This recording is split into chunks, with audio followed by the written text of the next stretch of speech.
Exorcism and spiritual possession films have been around for 60 years, with the first being a French film, Il Demano, where a woman places a hex on a man after he denies her advances. Only the hex backfires and she begins to suffer from a series of paranormal events. We wouldn't get another film in this subgenre until 10 years later, with The Exorcist being released the day after Christmas, which opened up a door to a new subgenre of horror films. Films about possession and exorcisms toe the line between the paranormal, the lack of understanding mental health, and often tend to follow a similar trope established in The Exorcist, where a girl is possessed by an evil spirit. Her family tries to get her help, but no one believes them and rules it out, deeming that it is related to a cry for attention or mental instability. Cue in the male protagonist to save the day and or take the evil into himself in order to spare the woman. The problem with following this formula all the time is that you can usually predict where the story is going, and Hollywood tries to hide it by dropping in new and exciting visuals. There has been over 100 films in this subgenre, and Russell Crowe is about to dip his toe in the possession film waters. Here are 5 exorcism and spiritual possession films that you may not have, or probably, seen before.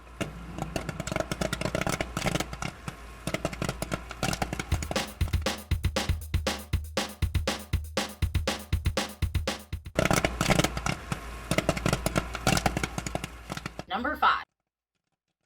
The newest film on our list, My Best Friend's Exorcism, blends the cheesiness of the 80s horror comedy as well as some fun scares with countless quotable lines.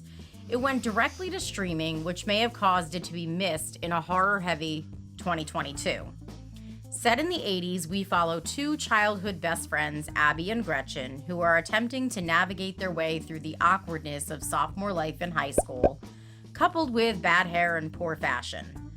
One night they get together with some friends at a lake house and decide to experiment with some drugs, which leads to teenage hijinks, followed by some teen girl drama that causes Abby to run off in the woods with Gretchen chasing after her, where they come across an ominous abandoned house set back in what appears to be the darkest part of the woods. What would we expect any dumb teenager to do from the 80s? Why, explore it, of course. They get separated, and Gretchen is attacked by an entity that takes possession of her. Over the course of the next several days, Gretchen begins to act strange and starts turning their friends against each other. When Abby realizes what is happening and fails to get anyone to believe her, she turns to a religious pop group that tours schools and malls, spreading the good word for help. Number 4. In what could be considered as a middle finger to the church and how they expect their parishioners to act and behave, or those Bible thumpers who are still caught up in what the perfect follower of a religion should be, Stigmata's lead protagonist is an atheist, played by Patricia Arquette.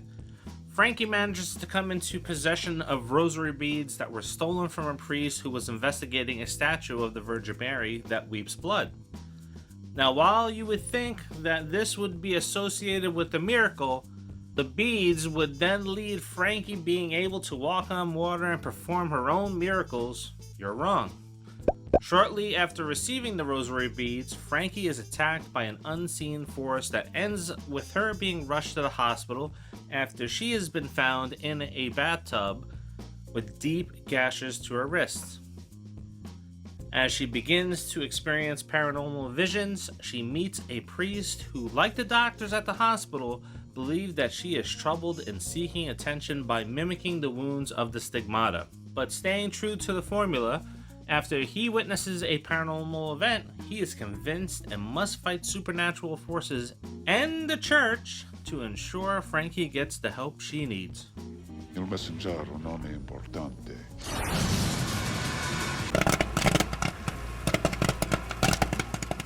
Number 3. Possession of Hannah Grace steps outside of the formula and thrusts its audience into the fallout of an exorcism having gone wrong in its opening scene. which is refreshing. Typically, we get a final 5 to 10 minutes to close out an intense story where everything else is all roses. Not this time. The movie follows Megan Reed, who is struggling to get her life back on track after dealing with her own personal demons. Not the spiritual kind. Her road to recovery includes having to work the graveyard shift at the hospital morgue, where she is locked in nightly, only having access to a few people that she knows who work in different parts of the hospital and occasionally check in on her. To make matters worse, this is a modern-day hospital that includes ergonomic lights that shut off when no one's in the room. So Megan is not only in a morgue, but one where most of the lights are off. Normally, this is not a problem, but she soon begins to experience horrifying visions shortly after the disfigured body of Hannah Grace is delivered on her shift. And if that's not enough, Hannah's body did not come alone. Someone has tracked her cadaver post-exorcism to the hospital and has sinister intentions of their own to ensure that the events of her death remain unknown. Number 2. The autopsy of Jane Doe is another spiritual possession that takes place in a morgue. Only unlike the possession of Hannah Grace, we do not know who the victim is. Thus the name and what events led to her dying. She is just one of a few bodies found in a home where there were no signs of foul play, and the sheriff is looking for a cause of death because the crime scene revealed that those inside the home appeared to be trying to escape it.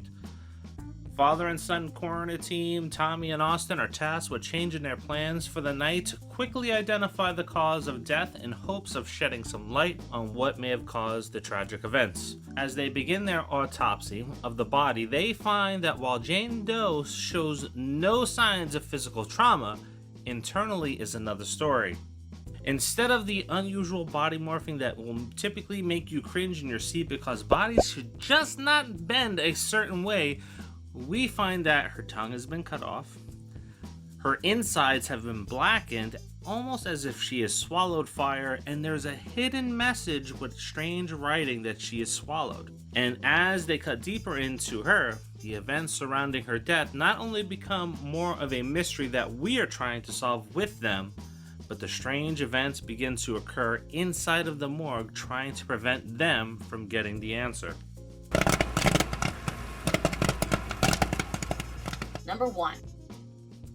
Before he became Negan on The Walking Dead, Jeffrey Dean Morgan starred in this spiritual possession film exploring a different faith. The possession explores the stresses of a failed marriage and sharing custody of children. Jeffrey Dean Morgan is getting settled into his new place with the help of his daughters. While out with their dad one weekend, they stop at a yard sale where his youngest daughter discovers an old Dybbuk box for sale, which she convinces her father to buy for her. Emily finds herself being immediately attached to it and begins to act out, which is believed to be tied to her parents' divorce and the possibility of her father moving further away than he already is living.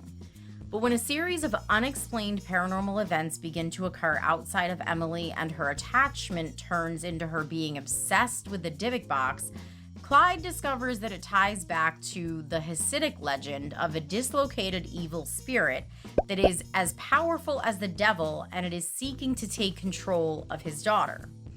The possession released to poor reviews, but is visually striking, featuring dark religious undertones that do not feel unrealistic or too much like what we have seen before in other films. I saw something in her. When it comes to exorcism and spiritual possession films, you are not a fan of those. But this list is a little bit of a different story. Yeah, so these are movies that essentially made my list. Because I am not a fan. I've said this many times on the show, I'm not a religious person. It is what it is, so be it. So I don't get into the whole possession movies because I can't feel the religious aspect of it. So I like when they kind of go outside of that. Is it the religious aspect of it, or is it because they all tend to kind of follow the same story? Well, it's that Girl too. gets possessed, Yes. Mm-hmm. priest shows up, Yeah. and then convinces the mother or the father that, hey, they're not possessed, they're just crazy.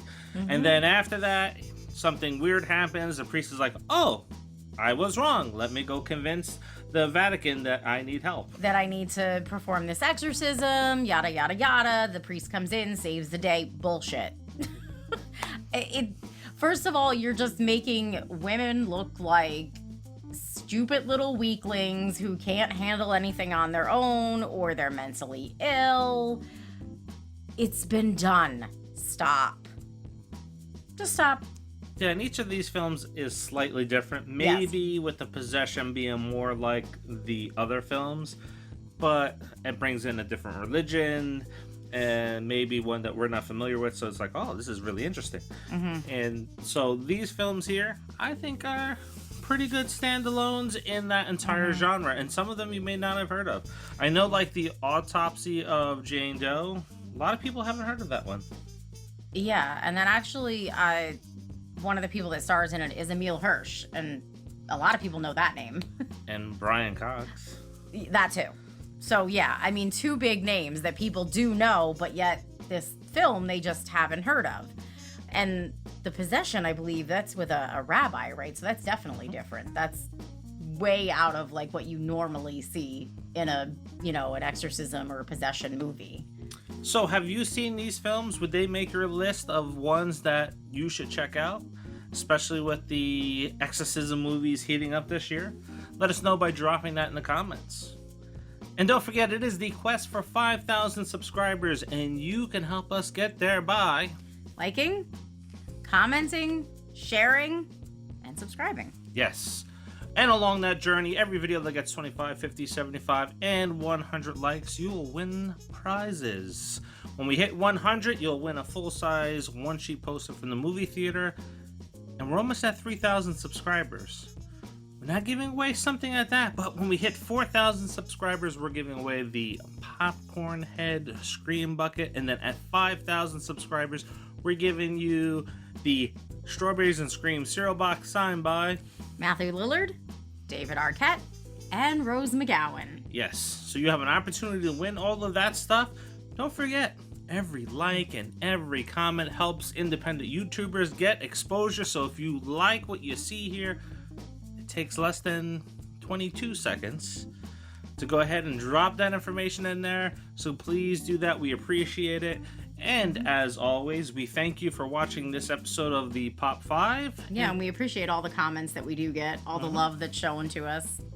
Absolutely appreciate that. Yes, the Nerd Boxer community is fun, especially in the comments. So everybody's nice and gets along with each other. Yes, it's refreshing. Anyway, until the next episode of the Pop 5, see ya.